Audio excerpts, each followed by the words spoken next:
Shalom, bien-aimés dans le Seigneur et bon dimanche chez vous.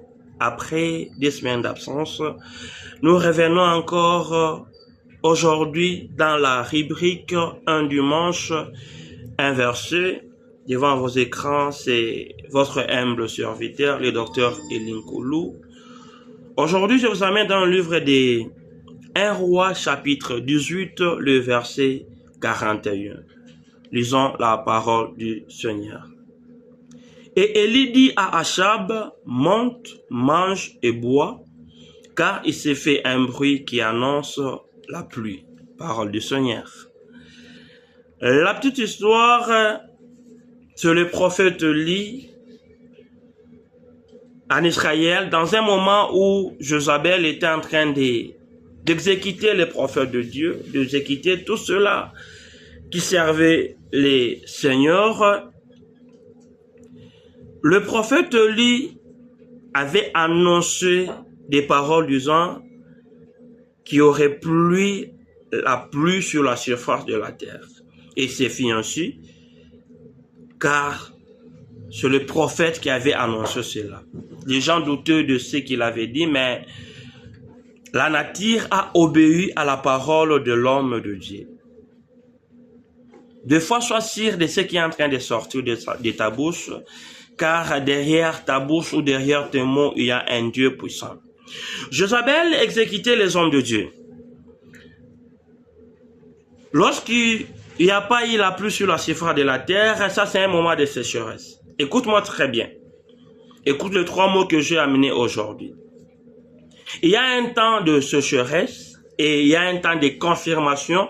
Après cela, c'est un autre temps qui va entrer en action, ce sera le temps de la bénédiction ou le temps de la pluie. Le prophète Élie avait fui Jézabel. Un moment de sécheresse. Il est parti se cacher au torrent de Kérit sous la parole du Seigneur où il a été nourri par l'Éternel. Après ce moment-là, vient le deuxième mot qui est le temps de la confirmation. Le prophète Élie convoqua les prophètes de Baal ainsi que les prophètes d'Astarté. Ils sont au mont Carmel, tous des groupes.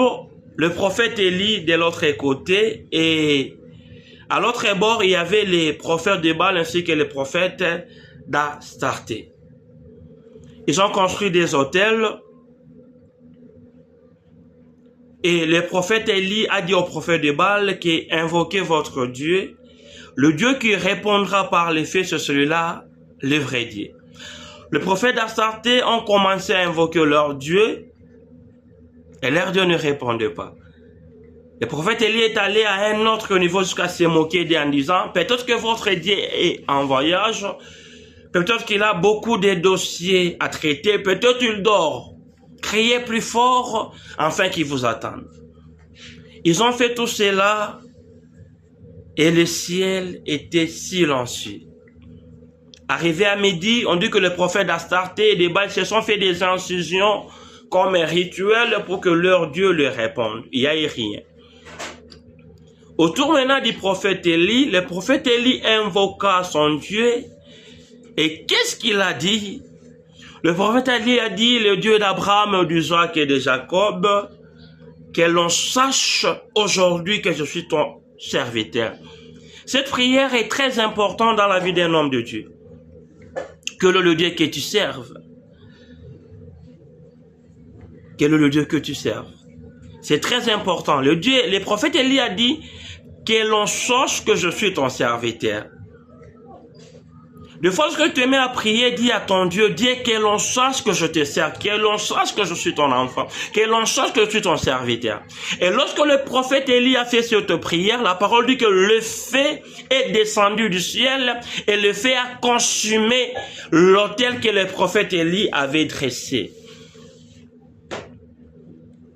Et les enfants d'Israël qui étaient là ont eu cette confirmation que le prophète Élie en vérité était un homme de Dieu. Là, c'est l'étape de la confirmation. L'Éternel vient confirmer aux enfants d'Israël que le prophète Élie était bel et bien son serviteur. Et après cette étape, le prophète Élie a pris les prophètes de Baal ainsi que les prophètes d'Astarté et il les a tous tués. Écoute-moi très bien. Il y a un moment de sécheresse. Après ce moment de sécheresse vient le moment de confirmation. Après le moment de confirmation, c'est l'étape du mot bénédiction qui doit entrer en action. Le prophète Élie s'est retrouvé à dire à Achab que mange, monte, mange et bois car il s'est fait un bruit qui annonce la pluie. Le troisième mot sur la pluie.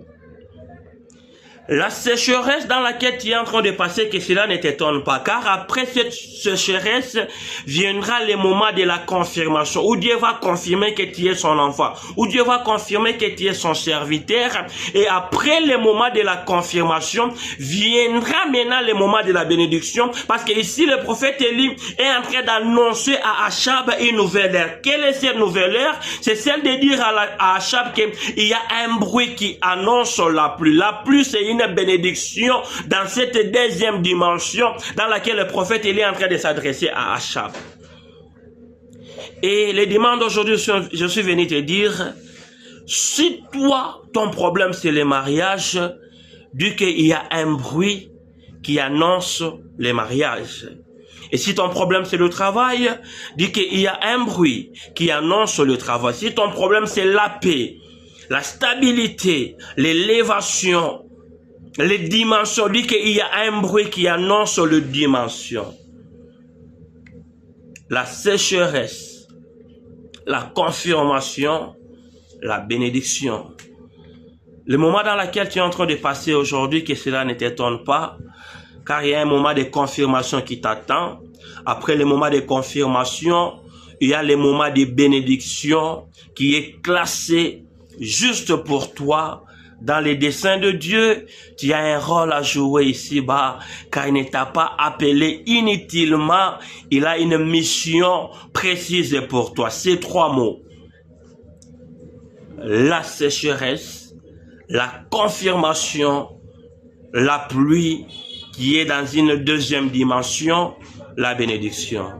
Je déclare ces trois mots dans ta vie, que le premier mot ne t'étonne pas, car le deuxième mot va entrer en action. Après le deuxième mot, le troisième mot va entrer en action, c'est le moment de gloire.